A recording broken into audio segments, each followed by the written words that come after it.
Venho como outrora, aos transviados filhos de Israel, trazer-vos a verdade e dissipar as trevas. Escutai-me. O Espiritismo, como antigamente o fez a minha palavra, tem de lembrar aos incrédulos que acima deles reina a imutável verdade. O Deus bom, o Deus grande, que faz germinem as plantas e se levantem as ondas. Revelei a divina doutrina. Como um ceifeiro, reuni em feixes o bem esparso no seio da humanidade e disse: Vinde a mim, todos vós que sofreis.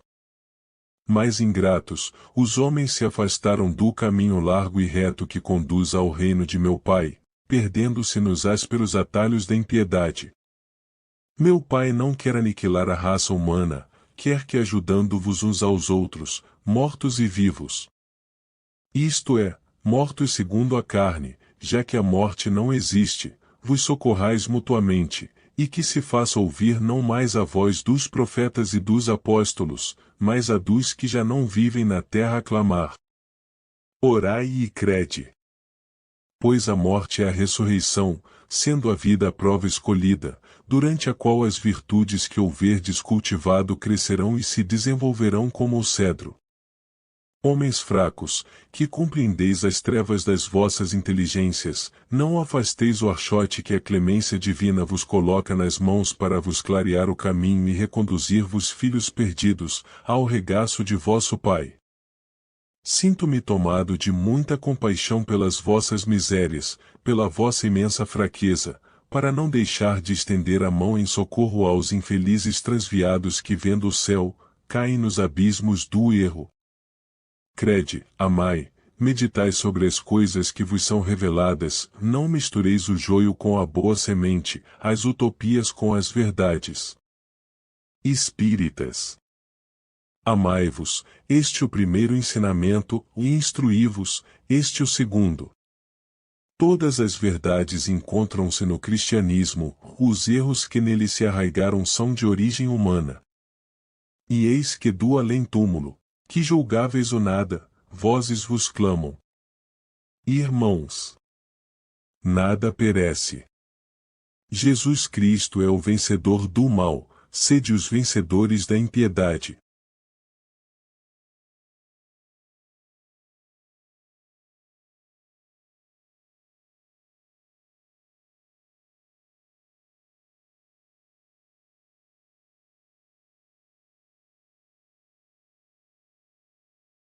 Deus é infinito em suas perfeições, mas o infinito é uma abstração.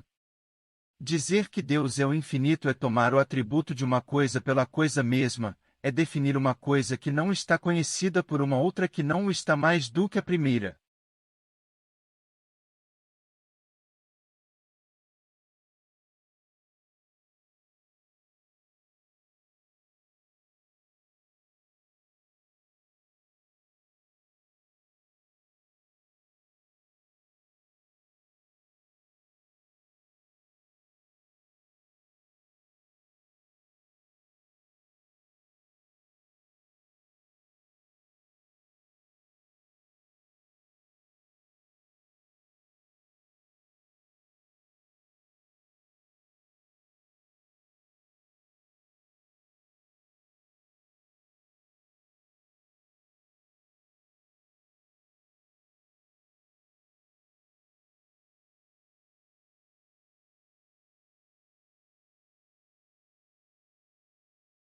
Deixai vir a mim as criancinhas.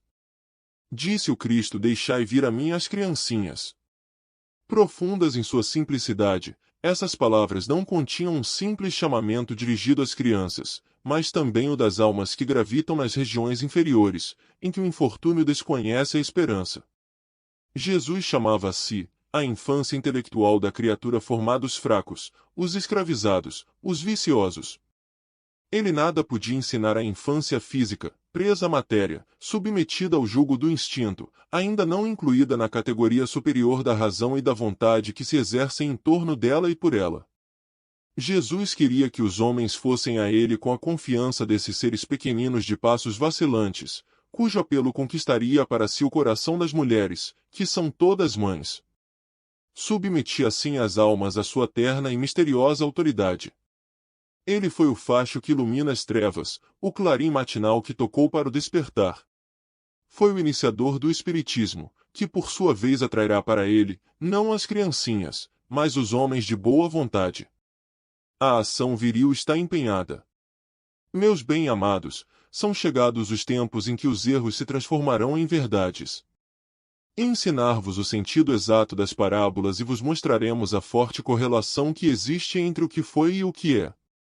Digo-vos, em verdade a manifestação espírita se expande no horizonte, e aqui está o seu enviado, que vai resplandecer como o sol no cume dos montes. Já não se trata de crer instintivamente nem de obedecer maquinalmente. É preciso que o homem siga a lei inteligente, que se lhe revela na sua universalidade. Deixai vir a mim as criancinhas com João Evangelista.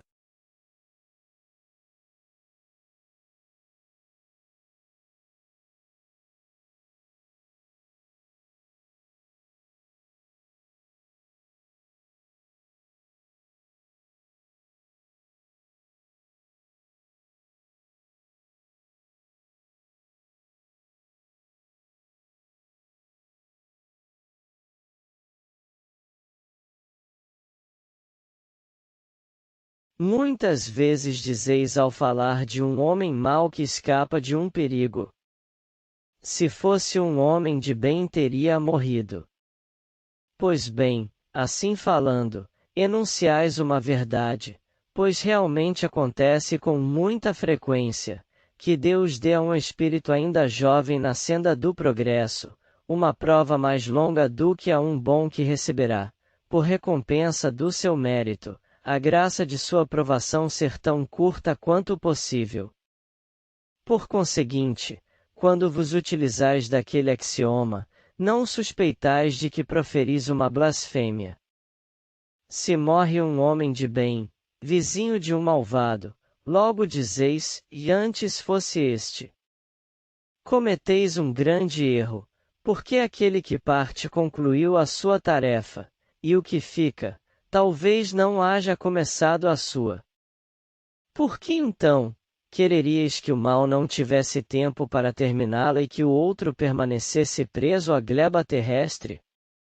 Que diríeis de um prisioneiro que tivesse cumprido sua pena, e que fosse retido na prisão, enquanto se restituísse a liberdade a um que não tinha esse direito? Ficai sabendo, que a verdadeira liberdade para o espírito, consiste no rompimento dos laços que o prendem ao corpo e que enquanto vos achardes na terra, estareis em cativeiro. Habituai-vos a não censurar o que não podeis compreender e crede que Deus é justo em todas as coisas. Muitas vezes, o que vos parece um mal é um bem. Vossas faculdades, no entanto, são tão limitadas que o conjunto do grande todo escapa aos vossos sentidos obtusos. Esforçai-vos por sair pelo pensamento da vossa acanhada esfera e à medida que vos elevardes, diminuirá para vós a importância da vida material. Esta então, vos aparecerá como simples incidente no curso infinito da vossa existência espiritual, única existência verdadeira.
Podendo dar-se o caso de ser surpreendido pela separação entre minha alma e meu corpo, ocorre-me reiterar-vos um pedido que vos fiz há cerca de 1 ano, qual o de evocar o meu espírito o mais breve possível, a fim de, como membro assaz inútil da nossa sociedade, poder eu prestar-lhe para alguma coisa depois de morto, esclarecendo fase por fase as circunstâncias decorrentes do que o vulgo chama morte, e que para nós outros, os espíritas, não passa de uma transformação, segundo os desígnios insondáveis de Deus, mas sempre útil ao fim que ele se propõe.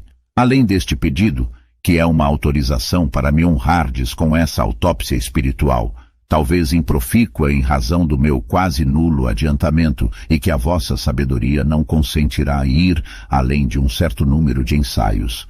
Ouso pedir pessoalmente a vós, como a todos os colegas que supliquem ao Todo-Poderoso a assistência de bons espíritos, e a São Luís, nosso presidente espiritual, em particular, que me guie na escolha e na época de uma nova encarnação, ideia que de há muito me preocupa. Arreceio-me de confiar demais nas minhas forças espirituais, rogando a Deus, muito cedo e presunçosamente, um estado corporal no qual eu não possa justificar a divina bondade, de modo a prejudicar o meu próprio adiantamento e prolongar a estação na terra ou em outra qualquer parte, desde que naufrague. Ah, sei, meu amigo, e sei porque tanto vos via ontem como hoje. Que grande é a minha alegria. Obrigado, obrigado. Falai para que me compreendam e vos estimem. Nada tendes que temer, pois que se respeita a morte. Falai, pois, para que os incrédulos tenham fé. Adeus, falai, coragem, confiança, e oxalá meus filhos possam converter-se a uma crença sacrossanta.